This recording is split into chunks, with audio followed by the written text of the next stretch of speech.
بسم اللہ الرحمن الرحیم۔ میری یہ نعت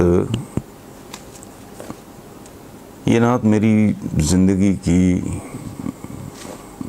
کمائی سمجھ لیں آپ، جسے لکھنے کے بعد میں نے شاعری چھوڑ دی ہے۔ بے شمار بہت ہی خوبصورت اور بھلے لوگوں نے یہ نعت پڑھی ہے۔ بہت سے لوگوں کی خواہش تھی، اب بھی ہے، مسلسل یہ فرمائش آتی رہی کہ میں خود یہ نعت پڑھوں۔ میرے اعصاب بہت کمزور ہیں، جب اس نعت پہ بات آتی ہے نا تو میرے لیے خود پہ کنٹرول تھوڑا مشکل ہو جاتا ہے۔ تو آج میں کوشش کروں گا کہ میں یہ نعت پیش کروں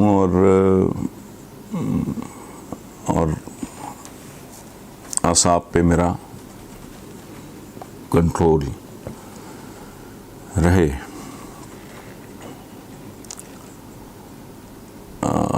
میں ان تمام لوگوں کا شکر گزار ہوں جنہوں نے اس نعت کے پیٹرن پہ اس طرح کے جذبات کا اظہار کرنے کی کوشش کی ہے۔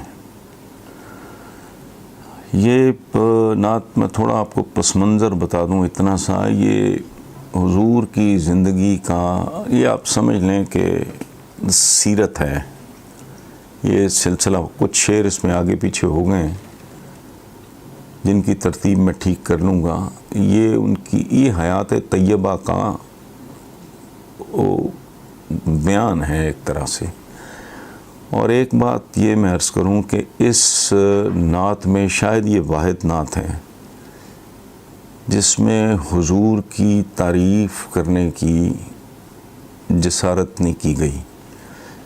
جسارت میں اس لیے کہہ رہا ہوں کہ تعریف بندہ اس کی کرتا ہے جس کی تعریف کے وہ قابل ہو، یا وہ شخصیت ایسی ہو جس کی واقعی تعریف کی جا سکے۔ یہ جن کے لیے لکھی ہے میں نے، ان کی تعریف بیان کرنے کے لیے دنیا کی کسی زبان میں کوئی ایک لفظ بھی موجود نہیں ہے۔ نعتیہ کلام میں تعریف کی جاتی ہے، توصیف کی جاتی ہے، اظہار عقیدت ہوتا ہے، محبت ہوتا ہے۔ میرے لیے یہ ممکن تھا نہیں۔ وہ کیا بیان کر سکتا ہے آدمی کوئی؟ ایک ایسی ہستی، ایک ایسی ذات جو حسن و جمال اور کمال کی آخری انتہاؤں سے بھی آگے، تو اس میں براہ راست اس طرح کوئی تعریف نہیں ہے جیسی ہمارے محترم نعت کو کرتے ہیں۔ میرے پاس کوئی نہ لفظ تھا، نہ میرے پاس وہ کوئی احساس کہ میں بیان کر سکوں کہ میرے جیسا گیا گزرا گناہگار آدمی حضور کے بارے میں کیسے فیل کرتا ہے، یہ صرف میں جانتا ہوں یا میرا رب جانتا ہے۔ ہمارا نعت سن لیں، آپ کو شاید جو میں کہہ رہا ہوں اس کی تھوڑی بہتر سمجھ آئے۔ تیرے ہوتے جنم لیا ہوتا، کوئی مجھ سا نہ دوسرا ہوتا، سانس لیتا تو اور میں جی اٹھتا، کاش مکہ کی میں فضا ہوتا، ہجرتوں میں پڑاؤ ہوتا میں، اور تو کچھ دیر کو رکا ہوتا، تیرے حجرے کے آس پاس کہیں میں کوئی کچا راستہ ہوتا، بیچ طائف بوقت سنگ زنی، بیچ طائف بوقت سنگ زنی، تیرے لب پہ سجی دعا ہوتا۔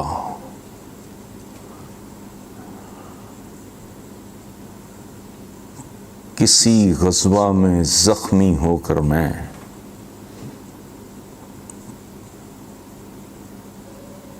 تیرے قدموں پہ جا گرا ہوتا۔ کاش احد میں شریک ہو سکتا، کاش احد میں شریک ہو سکتا، اور باقی نہ پھر بچا ہوتا۔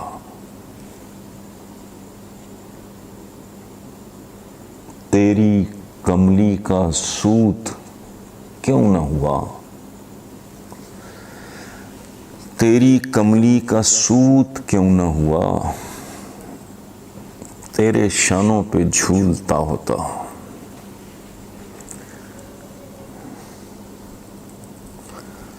چوب ہوتا میں تیری چوکھٹ کی، یا تیرے ہاتھ کا عصا ہوتا، تیری پاکیزہ زندگی کا میں کوئی گمنام واقعہ ہوتا۔ لفظ ہوتا کسی میں آیت کا، جو تیرے ہونٹ سے ادا ہوتا۔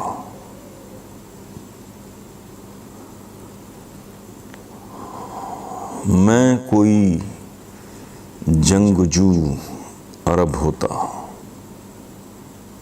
میں کوئی جنگجو عرب ہوتا، اور تیرے سامنے جھکا ہوتا۔ میں بھی ہوتا تیرا غلام کوئی، لاکھ کہتا نہ میں رہا ہوتا۔ سوچتا ہوں جو تب جنم لیتا،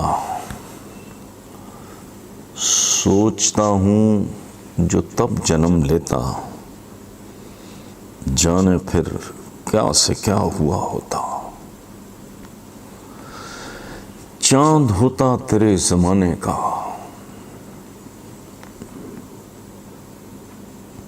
چاند ہوتا تیرے زمانے کا، جو تیرے حکم سے بٹا ہوتا۔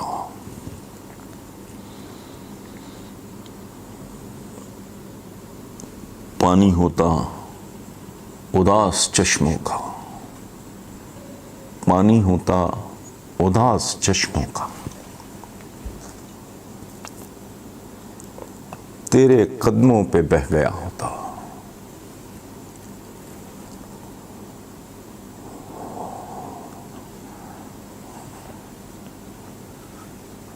پودا ہوتا میں جلتے صحرا میں، پودا ہوتا میں جلتے صحرا میں، اور تیرے ہاتھ سے لگا ہوتا۔ تیری صحبت مجھے ملی ہوتی، میں بھی تب کتنا خوشنما ہوتا۔ مجھ پہ پڑتی جو تیری چشم کرم، مجھ پہ پڑتی جو تیری چشم کرم، آدمی کیا میں معجزہ ہوتا۔ ٹکڑا ہوتا میں ایک بادل کا،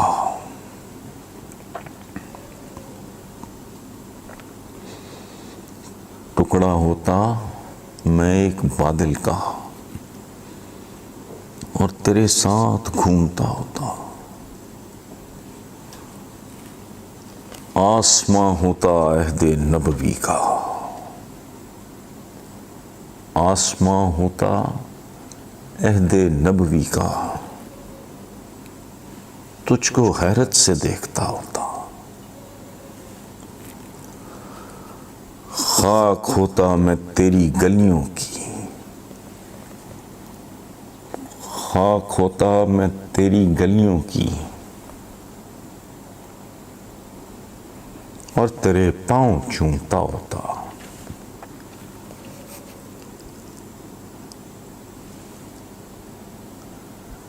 پیڑ ہوتا کھجور کا میں کوئی، پیڑ ہوتا کھجور کا میں کوئی، جس کا پھل تو نے کھا لیا ہوتا.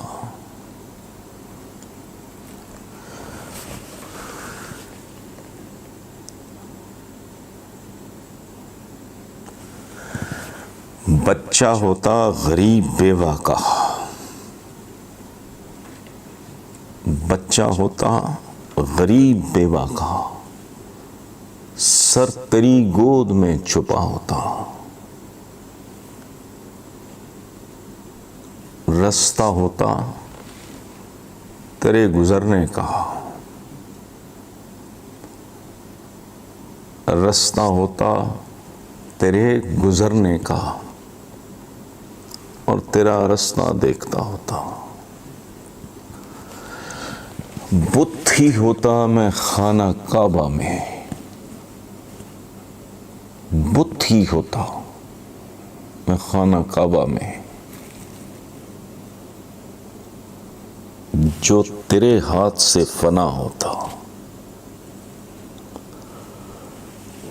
مجھ کو خالق بناتا غار حسن،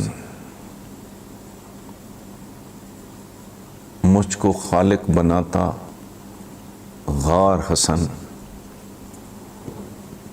اور میرا نام بھی ہرا ہوتا. الحمدللہ میں نے نعت 1 کو مکمل کر لی ہے. اب میرا دل چاہے گا کہ کبھی کسی وقت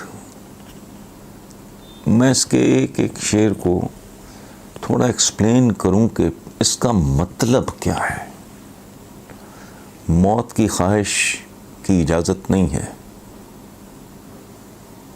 تو میں جب یہ شدید خواہش میرے اندر جنم لیتی ہے کہ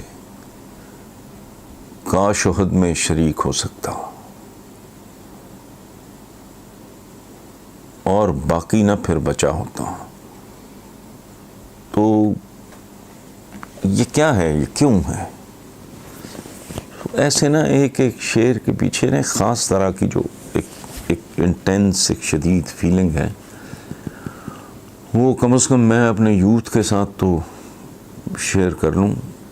اگر مہلت ملی اور ہمت ملی تو وہ انشاءاللہ پھر کبھی اس پہ بھی بات کر لیں گے.